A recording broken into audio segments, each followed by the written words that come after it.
This short demonstration will show how to quickly create a to-do in Remindersetc and set its urgency.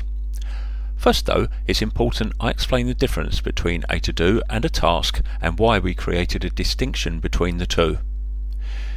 To be at our most productive and efficient, we need to be focused on what we are doing and not have a whole load of thoughts in our heads of things we need to do later.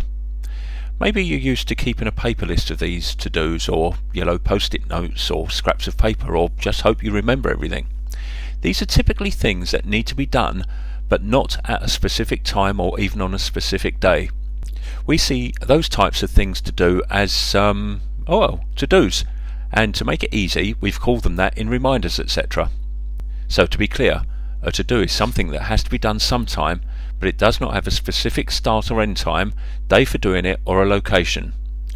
You don't need a reminder at a particular time, just a record that it has to be done. A task, on the other hand, is set up for a particular date with a start and end time and possibly a location. An appointment with a customer, for example, typically something you would put in a diary. So let's talk about creating a to-do.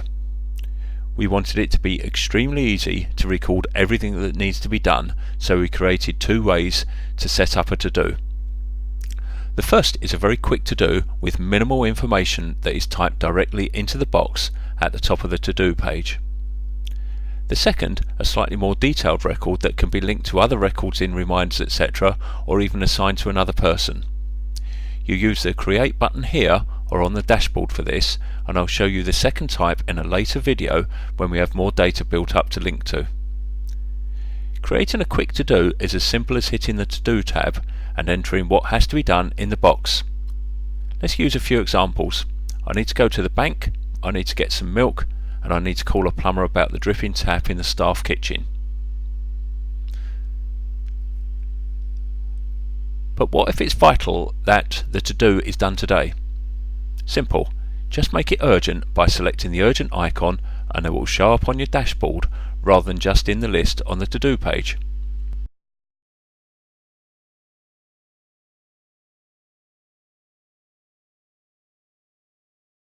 Changed your mind?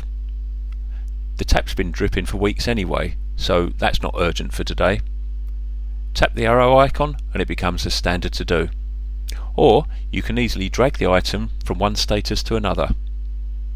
And of course, if you want to make your to-do more detailed and add more information, just tap it and use the edit button before adding links to contacts and files, etc. I'll fully explain these features in the next video about to-dos. When the to-do has been done, you have two choices. Firstly, tap the delete button to permanently remove the to-do from the system. We use this option for those to-dos where we really don't need a permanent record, things like go to the bank or get milk, for example. Alternatively, you can select the checkbox which marks the to-do as complete and moves it to your list of completed to-dos. This creates a useful record of what you've been doing during the previous 7 days. You can archive at any time by tapping the archive button, but the system will do this for you automatically 7 days after a to-do has been completed. If you subsequently want to find an archived item, you simply do a search and it can then be uncompleted and brought back to life. As you can see, it is easy to create to-dos and prioritize them in Remindersetc. Add everything to Remindersetc and never again wake up in the middle of the night because you've remembered you haven't done something. Go ahead, create some to-dos now, and as always let me know if anything's unclear by using the contact page on our website.